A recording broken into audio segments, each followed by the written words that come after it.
My name is John Logue. I'm the Crown Agent and Chief Executive. I'm the head of the Crown Office and Procurator Fiscal Service, which is the public prosecution service in Scotland.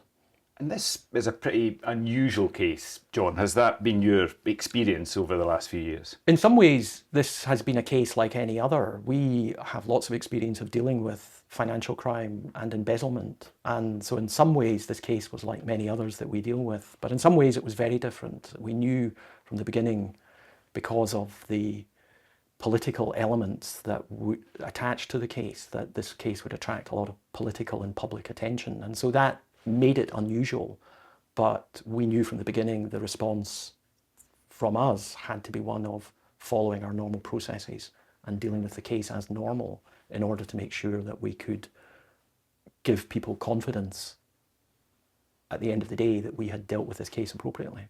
You didn't have to tiptoe a bit because of the political sensitivities?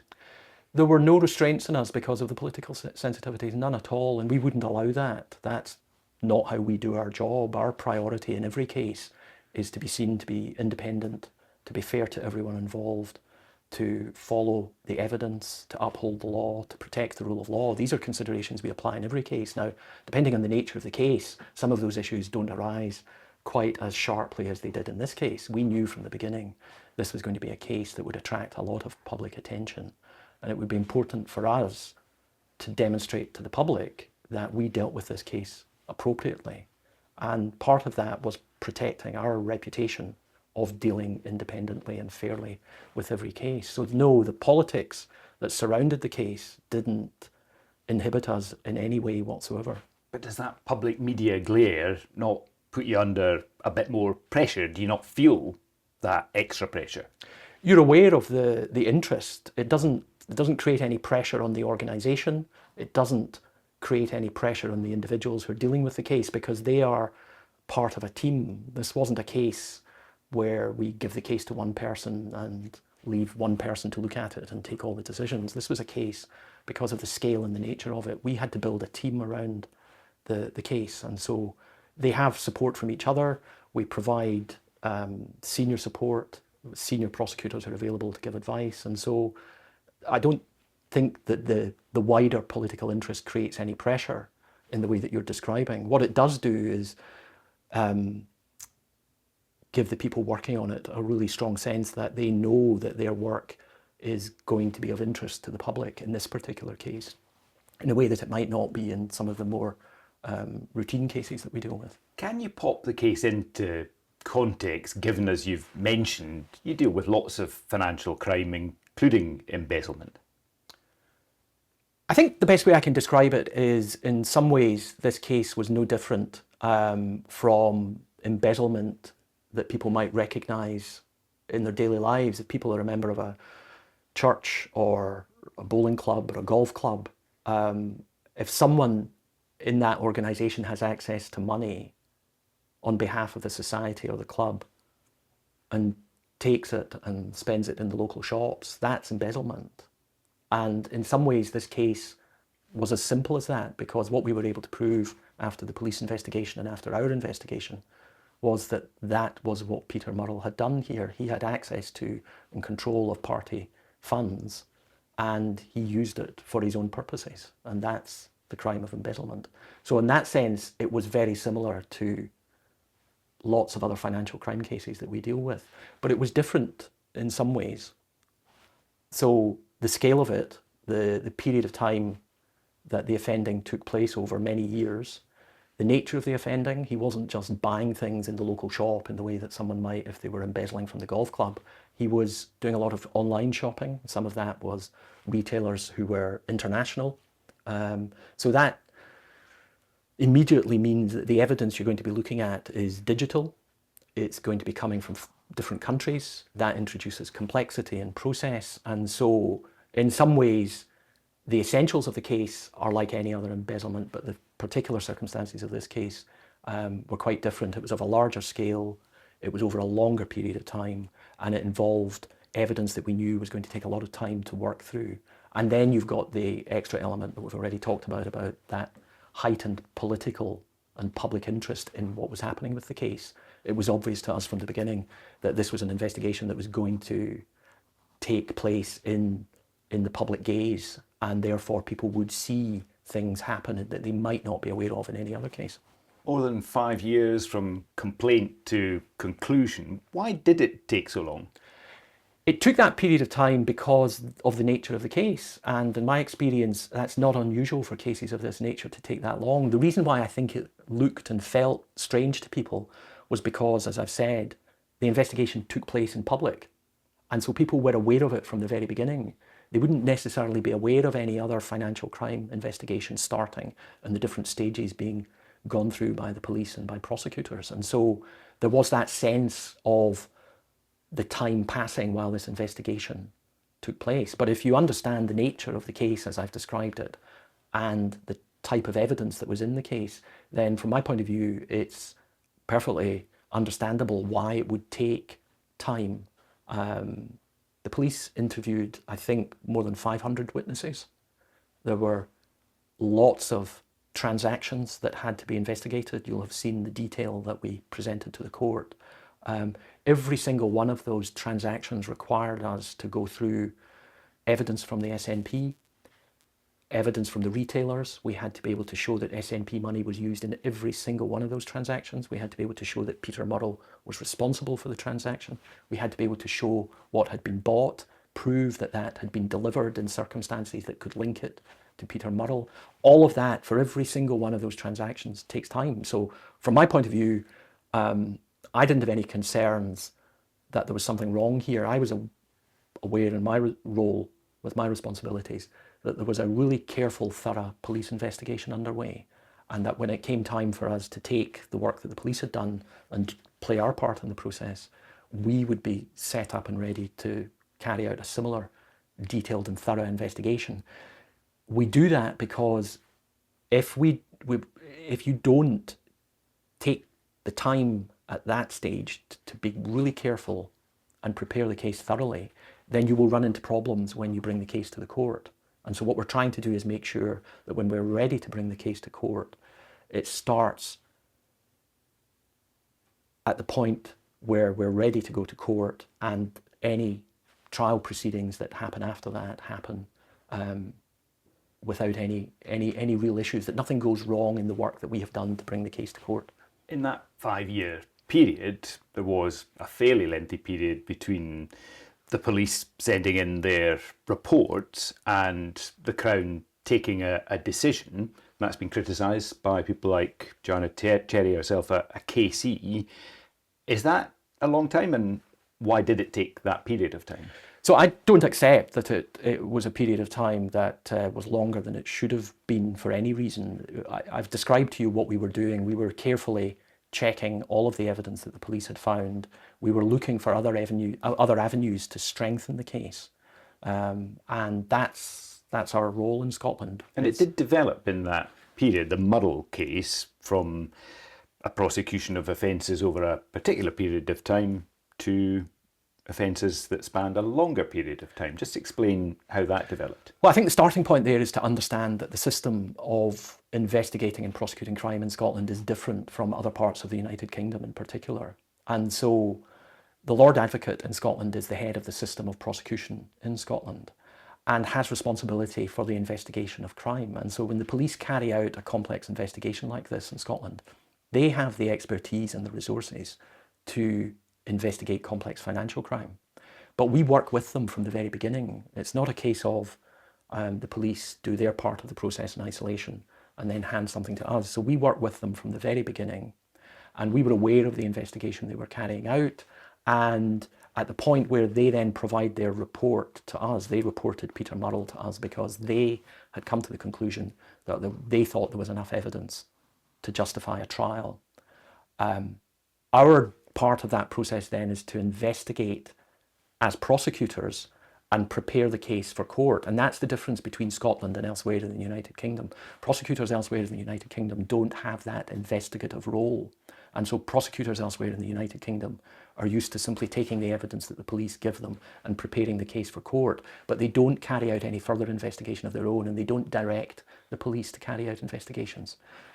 Because that system's different, when we got the case against Mr. Murrell, we looked at it and we started to work out how would we build this case into something that we could prosecute in court. And as part of that, we could see other avenues to strengthen the case. And as you've said, primarily that resulted in us being able to expand the period of time over which we could show that Mr. Murrell had been embezzling funds from the SNP. When he was reported to us by the police, they reported it as an offence between 2016 and 2023. Through our investigation over the period of time that you're talking about, we were able to push that back further and could show, going back as far as 2010, that the offending behaviour had been happening at an earlier stage.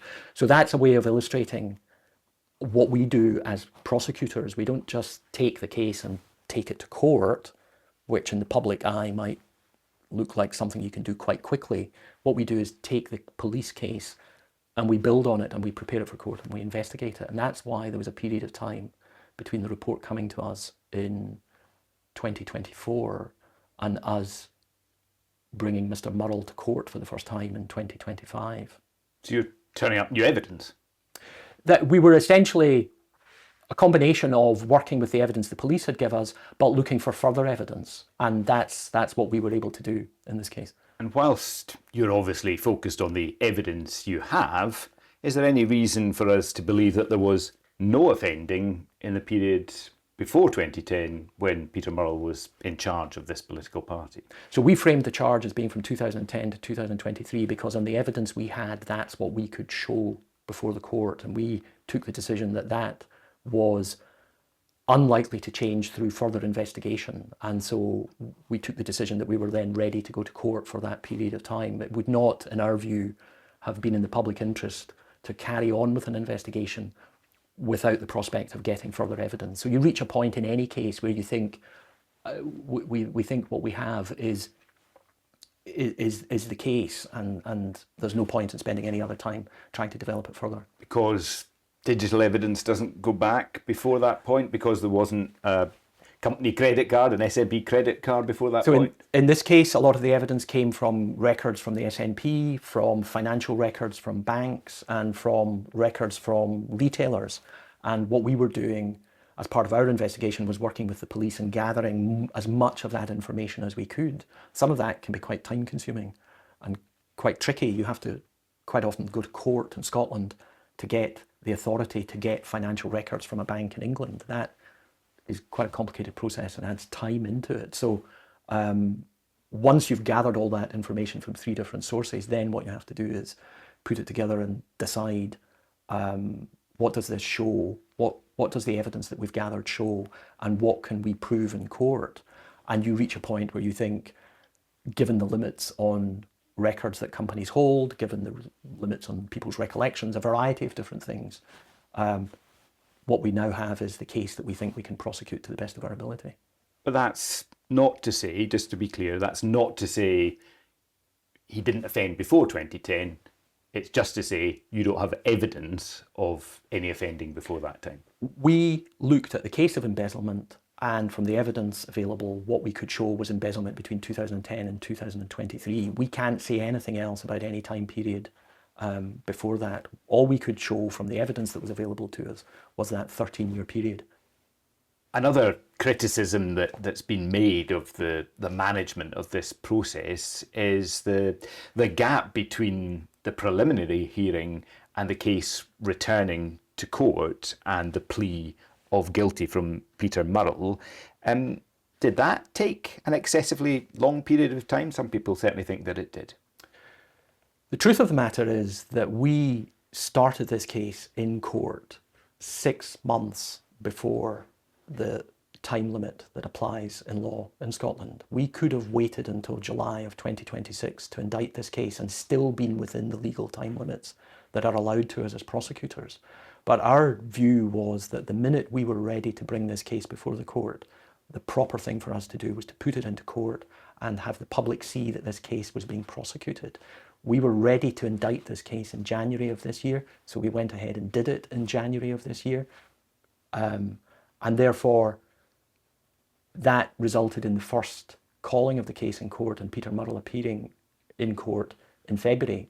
What happened in February was something that normally happens in a lot of cases in the High Court. At the first calling, we were told by Peter Murrell's lawyers that they were not ready to go to trial at that point, and they wanted more time to prepare. That happens in a lot of cases. Sure. So they approached us, they said, we need more time. And our view as prosecutors is it's not in the public interest for the system as a whole to be trying to oppose that sort of request and make a trial happen before someone is ready to go to trial. And our experience as prosecutors is the court will inevitably allow the accused more time to prepare, particularly in a case like this with lots of financial records and information. So from our perspective, there wasn't a lengthy period of time. There was nothing wrong or different from this case. The case started as soon as we were able to get it into court. Peter Murrell's lawyers asked for an adjournment to prepare. We took the view that we were not going to argue against that because it was going to happen anyway, and it's in the public interest that he should be fully prepared. And the judge then agreed that there should be an adjournment. But it and so happens... the judge then allocated the date. As prosecutors, we play no part in that process. That's for the court to decide when a case is going to call again. But it so happens that adjournment took the case from before the Scottish election until after the Scottish election. Can you understand why people look at that and think, that's a fix? I can understand why people are interested in that and think, was there something there that we didn't see? But what I'm telling you is exactly how it happened. But didn't that 3-month adjournment give the SNP, who are the subject of this case, a political advantage at a time when they were seeking and secured re-election? Our only consideration in this case, like with any other case, is what is our duty to the court and to the fairness of the proceedings. And in that case, with those considerations, the only appropriate option for the court was to agree that the accused should have more time to prepare. That's what happened. Nothing else, no other considerations taken into account. We were not taking our steps with one eye on any political timetable. We were following the evidence, following our normal processes, and as soon as we were ready to indict it and bring it to court, we brought it to court in January. We could have waited until July to indict the case and start the process. That would have been wrong when we were ready to go in January. So we did what we always do. As soon as we're ready to go to court, we start the case. The truth of the matter is, because of the way we prepared this case, that happened sooner than in many other cases. There are many cases that we're indicting at the moment where, because of the volume of work in the system, we're having to indict them sometimes on the last day. That's not unknown at the moment because of the pressures in the court system. We were able to get this case ready well ahead of that deadline. And so we did the right thing in bringing it to court in January when we were ready. That just so happened to be before the election, but that was nothing to do with us. Would the Crown have anything to fear from an outside investigation, be that by Parliament or anyone else? This was a successful prosecution of a financial crime, but a financial crime committed in a political environment. And what we have demonstrated through a careful and thorough police investigation and our work as independent prosecutors is that it doesn't matter who you are in Scotland. If you commit this crime, you will be held to account. We have demonstrated that the accused has pled guilty rather than go to trial and has now been sentenced. That is a successful outcome to a very sensitive, high public interest, complex case. And I think the public should have confidence that there is a legal system in Scotland that will deliver those outcomes regardless of who you are. It's important that that is seen and understood. Anything to fear from an external inquiry? There is a system in Scotland that brings people to justice regardless of who you are, independently, fairly, and in this case, despite what some people think, it was done quickly. It was done more quickly than What's many the other answer types to the of cases. question, though, about an independent inquiry? I'm explaining to you from our work that I see nothing in what was done in this case that would raise any concerns on the part of anyone about the way in which this case was investigated and prosecuted. What can you say about the way in which Peter Murrell went about his criminal activity? Peter Murrell worked in despite it being a political party, was a relatively small organisation. If you think of it like a golf club or a bowling club or a church committee, it was a relatively small organisation in terms of the number of employees it had and the financial systems that it had. So it was no different in some ways from a small local club or a small family-run business where you might have a few people who have access to and control the company. So in that way, it was very similar to that. And what you have are individuals who then have quite a lot of control over what happens to the money. And what we could see from the evidence was that he had that control over the funds. Near total control? I think very difficult for us to say total control, but it was clear from the pattern of offending over a long period of time that he was carrying out this embezzlement without any obvious sign of challenge throughout that period. And his position in the way that we could show from the evidence that he was operating the systems, the financial systems within the SNP, allowed us to, if we had to, put that picture to the jury of someone in a relatively small organisation being able to exercise control of the systems and the way money was spent in order to be able to embezzle it and then also to be able to try and cover up his tracks. Why no prosecution of Nicola Sturgeon? There was no prosecution because the police came to the conclusion that while they had reported Peter Murrell to us for consideration of prosecution, the police came to the conclusion that before they would submit any report, they would check with us as prosecutors, which is a normal thing that happens in any other case, whether they had enough evidence to prosecute. And it was clear, I think, to the police that if they had had enough evidence in their eyes to prosecute, then they would have reported Nicola Sturgeon. There would have been no reason not to, having reported Peter Murrell. But their investigation in relation to Nicola Sturgeon reached a point where they felt the right thing to do was to check with us as the prosecutors whether there was enough. And we looked at it and we agreed with their assessment that there was not enough evidence to report Nicola Sturgeon to us for prosecution. And so that police assessment was entirely correct. As you mentioned, you have a power of direction. Did you ask them to go and do more work on her? So in looking at that evidence that they had investigated, our conclusion was we couldn't see any further reasonable lines of inquiry that would allow you to develop and build the case. So that was an obvious point that we considered. But our conclusion was there didn't appear to be anything else that could be done. And therefore the police assessment that they did not have enough to report Nicola Sturgeon to the prosecutor was an appropriate decision. So that's not to say there was no evidence, but insufficient evidence to develop into a prosecution. Well, we have to be very careful what we're talking about when we talk about evidence, because when you talk about evidence, that doesn't necessarily mean evidence of someone's wrongdoing. It can be evidence, particularly in a case like this, of the surrounding circumstances, of what were the arrangements for the management of the funds within the SNP. Did Nicola Sturgeon have knowledge of how those funds were being used? Did Nicola Sturgeon know that things that were being purchased with SNP funds? So you look at the evidence in the totality, and we're very careful when we say there was insufficient evidence. That doesn't mean there is always evidence that you're looking at, because you're looking at these financial circumstances within an organisation. But I want to be very clear that people shouldn't read into that there's any sense of a quantity of incriminating evidence, but it just wasn't enough. That's not the way we look at it. We look at the evidence in the round, and some evidence can be incriminating, some evidence can be exculpatory, and our job as prosecutors is to look at it in its totality and reach a conclusion about, could we persuade a jury to convict someone according to the normal procedures and laws in Scotland? So in her particular case, you didn't think she knew what was going on?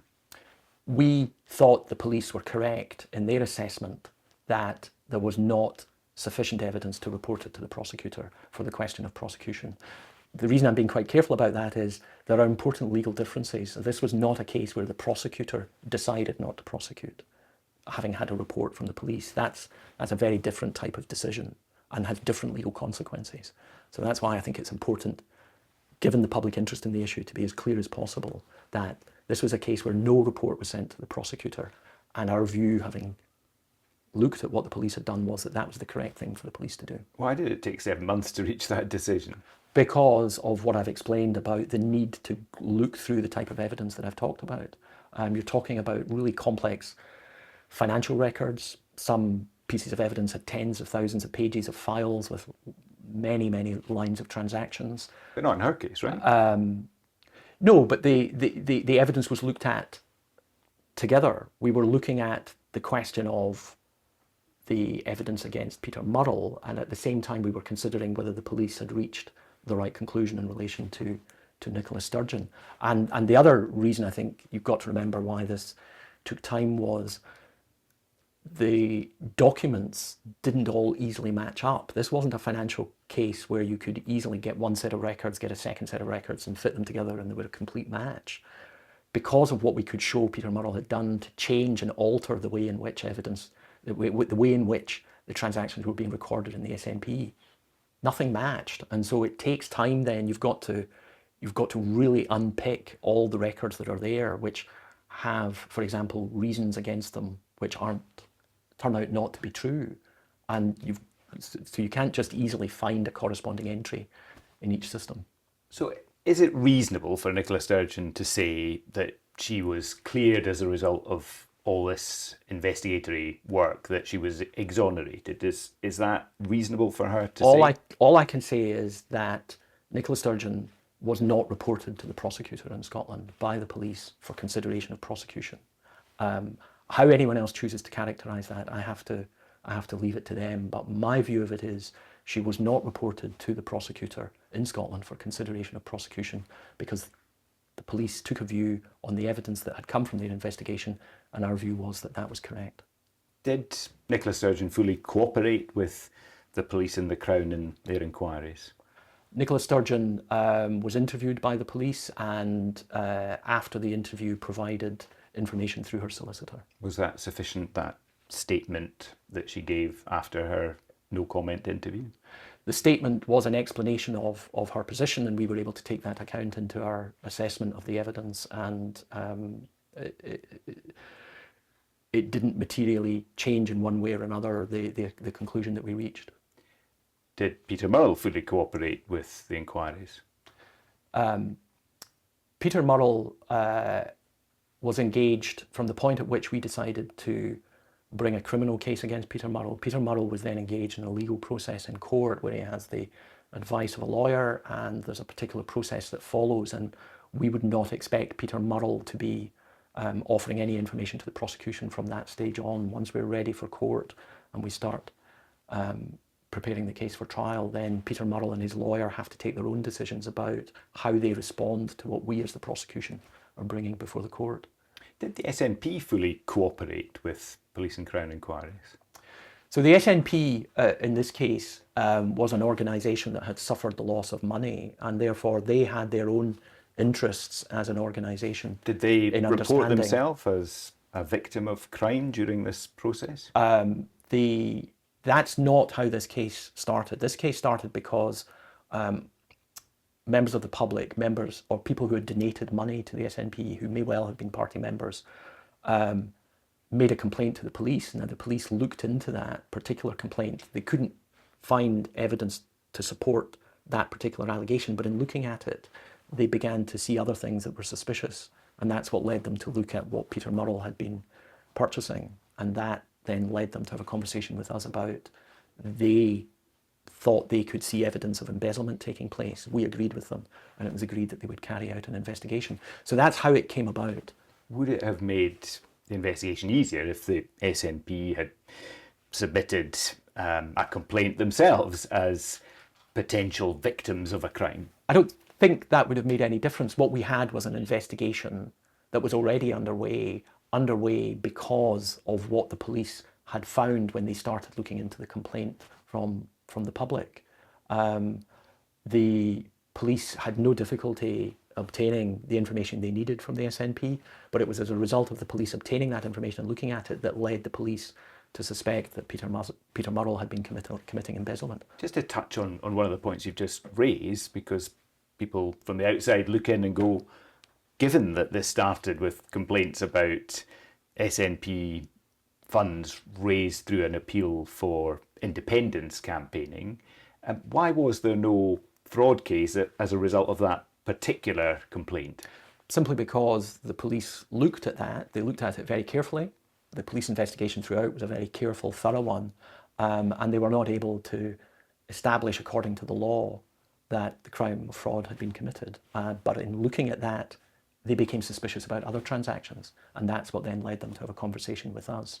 We then considered the question of fraud when we looked at Peter Murrell, and we agreed that there was no evidence of that there was no evidence that would allow us to prove a crime of fraud, but we agreed with the police that there was evidence that would prove a crime of embezzlement. Back to the Murrell case, why, when it seems you had such a strong case to take to court, why did you accept a plea deal? We don't talk about these things as plea deals. What happens in the normal court process, and it applies in the Peter Murrell case like it does in any other case, is that we bring the case before the court as prosecutors. And it's then up to the accused person, in this case Peter Murrell, to decide how they want to respond to that. And we're ready to go to trial. We will prove our case that we've set out. But if the accused wants to plead guilty to part of what we are offering to prove, then it would be wrong for us as prosecutors to ignore that and say, no, we're just going to go to trial. So we will always be willing to have a discussion with an accused's lawyer, usually, if the accused comes forward and says, I'm interested in whether you would accept a plea of guilty to something less than what you're alleging in the court case. And that's what happened in this case. Peter Murrell's lawyers contacted our prosecutor and indicated that Peter Murrell might be interested in exploring whether or not he could plead guilty to something that was less than the total case that we were offering to prove to the court. But why would you be interested, and why indeed did you accept that sort of arrangement to reduce the amount of embezzlement in the overall charge? It's a very common part of the criminal process in Scotland. Prosecutors... But why do you do that? You do it because it allows you to put before the court, without the need for a trial and everything that involves, including time, it allows you to have a much quicker resolution to the case. But the job of the prosecutor is to make sure that if you're going to do this, that the plea that is being tendered by the accused is one that shows enough of the offending for you to be satisfied as the public prosecutor that it's going to give the court a full and proper picture of what has happened in a case like this.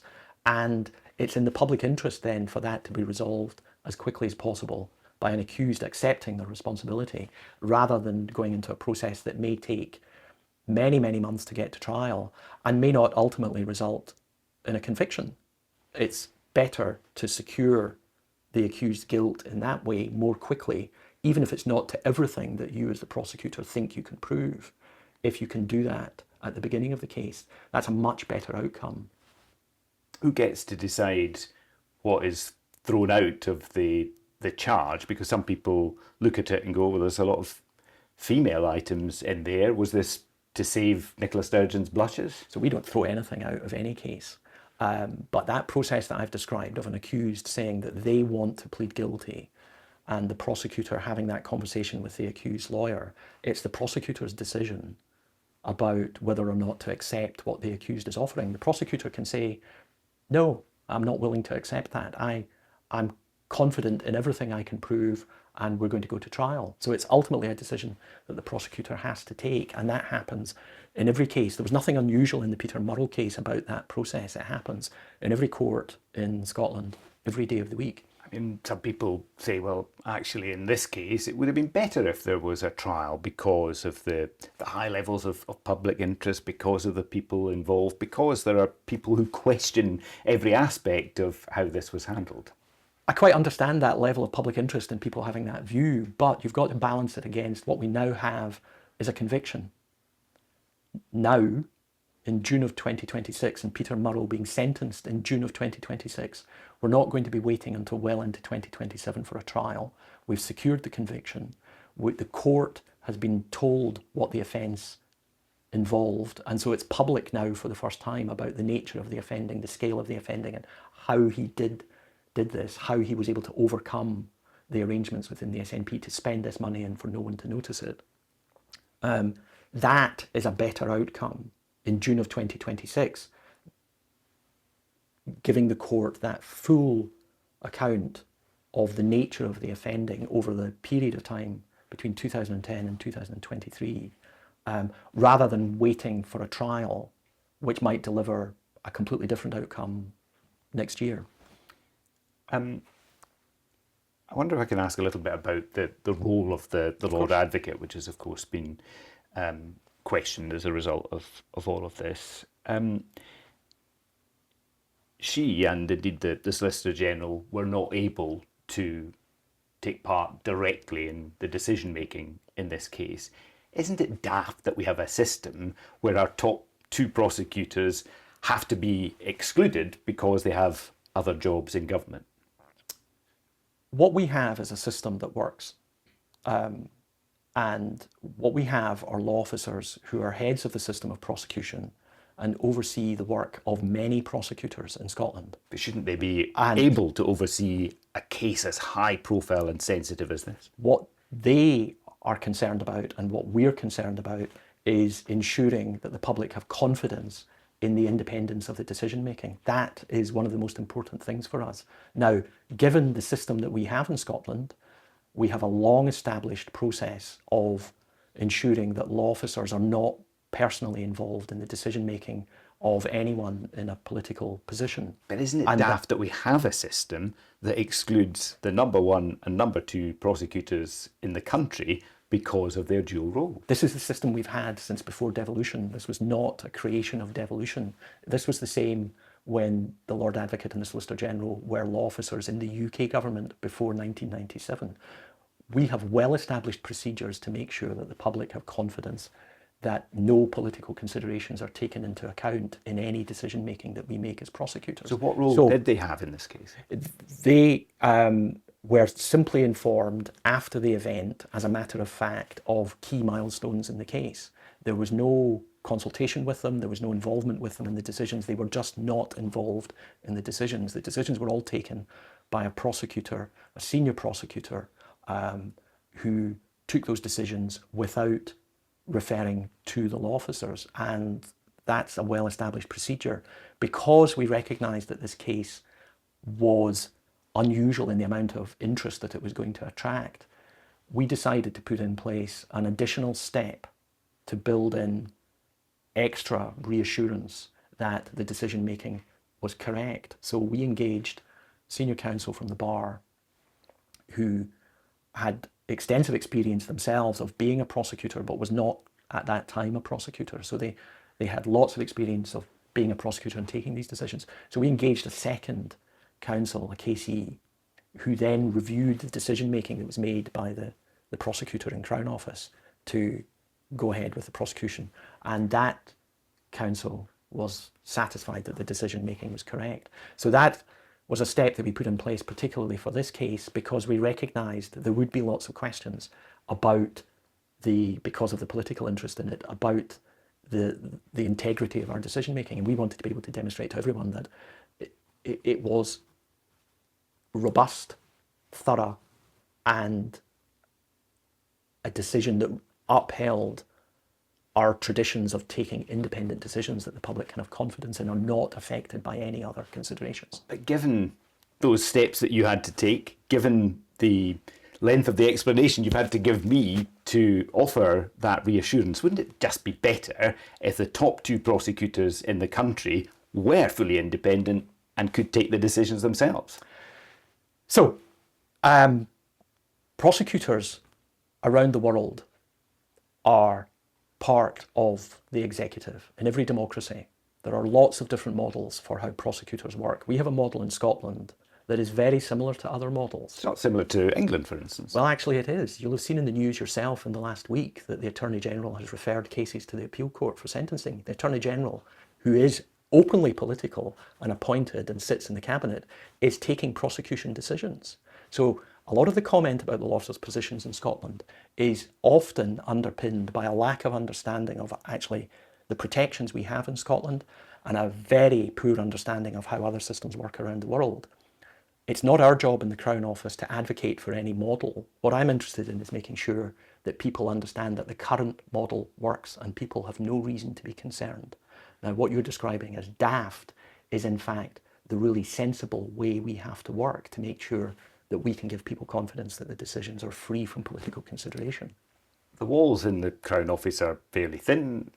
You obviously are reporting the decisions taken to the Lord Advocate, and then she, in certain circumstances, is reporting those to the First Minister. Can't you see why, from the outside, that looks like there's a coziness that you're telling me does not exist? You're confusing two different things here. The key points at which we update the law officers on a major investigation after the decisions have been taken, they know and understand that that is information that is being shared with them and is not for wider sharing.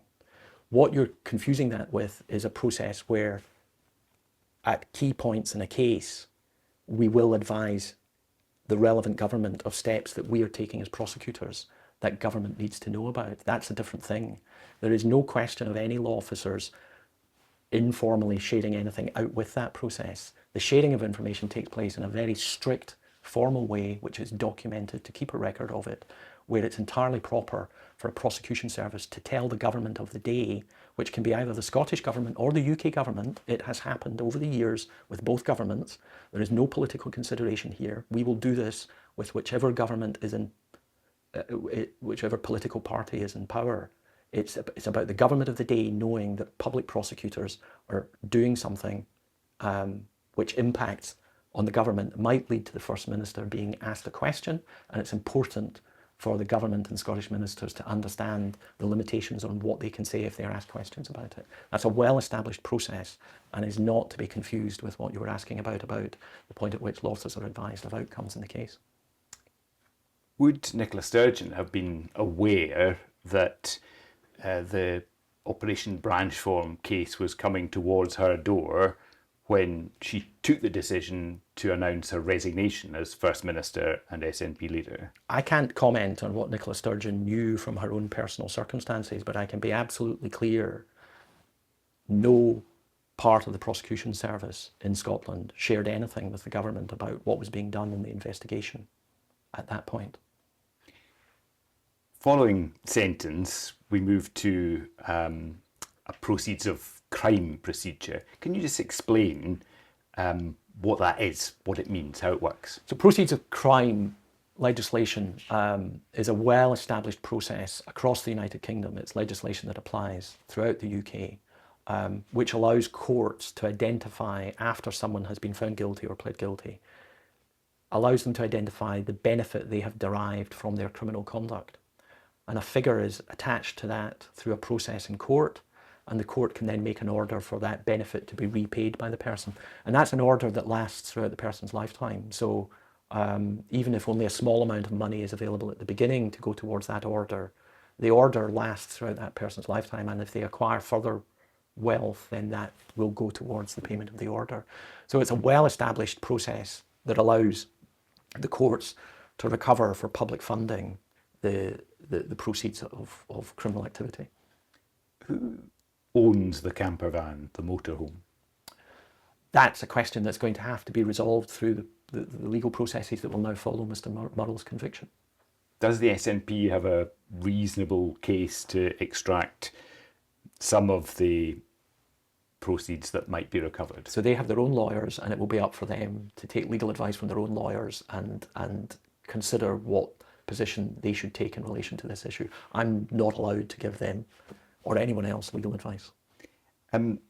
Overall, looking back on this case, some people point out that it's cost millions to pursue it relative to £400,000 of admitted embezzlement.